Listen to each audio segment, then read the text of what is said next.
Ini mungkin ada hubungannya juga nih, di chat ada dari Mas Abi bahwa dengan adanya alam semesta yang sangat-sangat luas, apakah hanya bumi yang ada penduduknya, Ya, inhabitan? Padahal bumi itu hanyalah satu titik di alam semesta. ya. Ya, pertanyaan itu menghinggapi semua manusia termasuk para ilmuwan. Jadi Hmm. para ahli astrobiologi misalnya gitu ya, tentang biologi alam semesta itu juga penasaran. Selalu logikanya mengatakan, masa sih jagat raya yang sedemikian luasnya itu kehidupan hanya ada di planet bumi. Tetapi ada yang kemudian dikenal salah satu paradoks ya, disebut paradoks Fermi, salah seorang ilmuwan fisika mengatakan, iya, kita semua bertanya begitu, tapi pada kenyataannya tidak ada kehidupan yang ditemukan di luar angkasa, bahkan planet-planet yang mirip dengan bumi atau yang setara dengan bumi untuk bisa ditempati oleh makhluk hidup, itu juga tidak diketemukan. Sudah 2.000 planet lebih yang disebut berada di habitable zone, ya, satu wilayah yang digambarkan sebagai mungkin untuk dihuni oleh kehidupan. Ada disebut sebagai green zone, ada Goldilocks zone, ada beberapa sebutan terkait dengan planet-planet yang jaraknya terhadap mataharinya tidak terlalu jauh, tidak terlalu dekat. Kalau terlalu dekat, maka panas sehingga air tidak bisa berada dalam kondisi cairan, menguap, hilang. Maka tidak memungkinkan kehidupan. Kalau terlalu jauh, maka air tidak bisa berada dalam kondisi cair karena membeku. Juga tidak memunculkan kehidupan. Tapi menariknya kan bukan hanya air yang menjadi syarat munculnya kehidupan itu.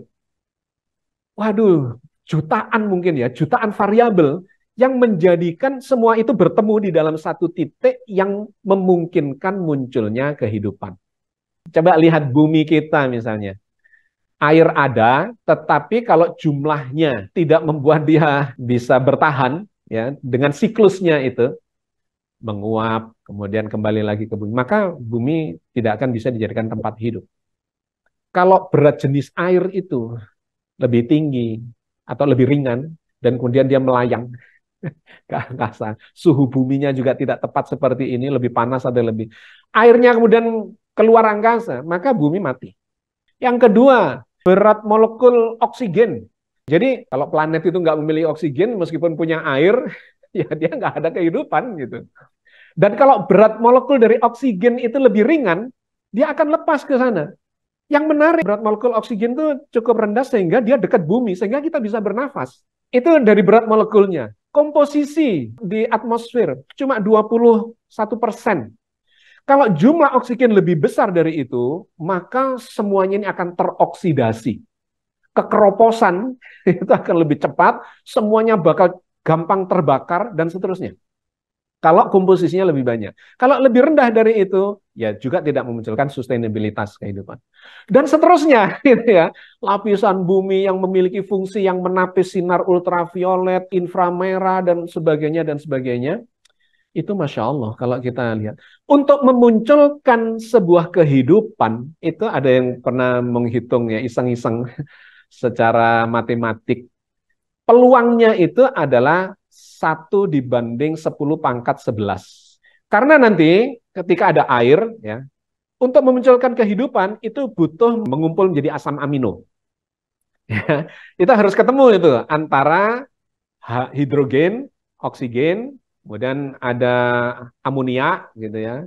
Ada beberapa yang dibutuhkan untuk membentuk mata rantai molekul protein dasar yang disebut asam amino sebagai pembentuk sel itu. Nah, kalaupun itu sudah terbentuk, ternyata jumlah ratusan asam amino itu yang bisa memunculkan kehidupan itu cuma 20 jenis saja.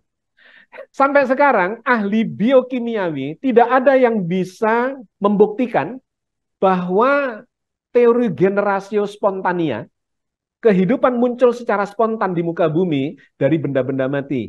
Nggak ada yang bisa membuktikan. Mulai dari tahun 50-an, 60-an sampai yang terbaru, itu tidak bisa membuktikan kalau hidrogen atau air ditemukan dengan amonia, dengan beberapa metana dan sebagainya, dikasih lucutan listrik, kemudian membentuk asam amino. Iya, tetapi nggak hidup. Itu sama dengan Sekarang orang bisa bikin telur, tapi diramkan tidak menetas, tidak jadi anak ayam.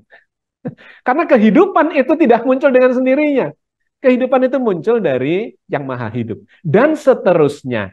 Kembali ke pertanyaan tadi, itu ada dua yang paradoks itu tadi. Di satu sisi kita berpikir, masa sih jagat raya sebesar ini, di mana bumi cuma sebutir debu di lautan padang pasir alam semesta, gitu ya. Masa sih nggak ada kehidupan? Tapi Enrico Fermi mengatakan paradoksnya adalah untuk memunculkan kehidupan itu sedemikian mustahilnya. Jadi ada sebuah kesengajaan di planet bumi ini. Akhirnya kita ya sudah, kita tunggu. Sampai sekarang sudah ribuan planet, ternyata airnya saja belum. Apalagi kehidupan. Dan yang kedua, menarik. Para ahli astrofisika dan astrobiologi mengirimkan sandi-sandi informasi melalui pesawat tak berawak yang dikirim ke luar angkasa, yang sekarang sebagiannya sudah keluar dari tata surya, masuk ke kedalaman alam semesta yang gelap, tidak ada batasnya itu. Sinyalnya itu tidak memunculkan adanya peradaban. Kalau di jagat raya itu ada peradaban, maka akan ada sinyal radio yang sampai ke kita. Ada sinyal televisi, ada sinyal, ya, itu nggak ada. Jagat raya itu sepi. Sepi. Sinyalnya dari benda-benda mati semua, dari planet, dari pulsar, dari galaksi, dari bintang, dari matahari yang jauh, dan seterusnya. Tidak ada sinyal peradaban. Ya jadi ngeri, jangan-jangan kita ini sendirian di jagat raya, planet bumi yang sebutir debu, isinya sudah hampir 8 miliar manusia, yang aduh begitu kecilnya. Kita debunya bumi, bumi debunya tata surya debunya galaksi, galaksi debunya supercluster debunya langit pertama debunya langit kedua debunya langit ketiga, 4, 5, 6, 7, semua itu debu di dalam kebesaran Allah yang maha besar. Allahu Akbar.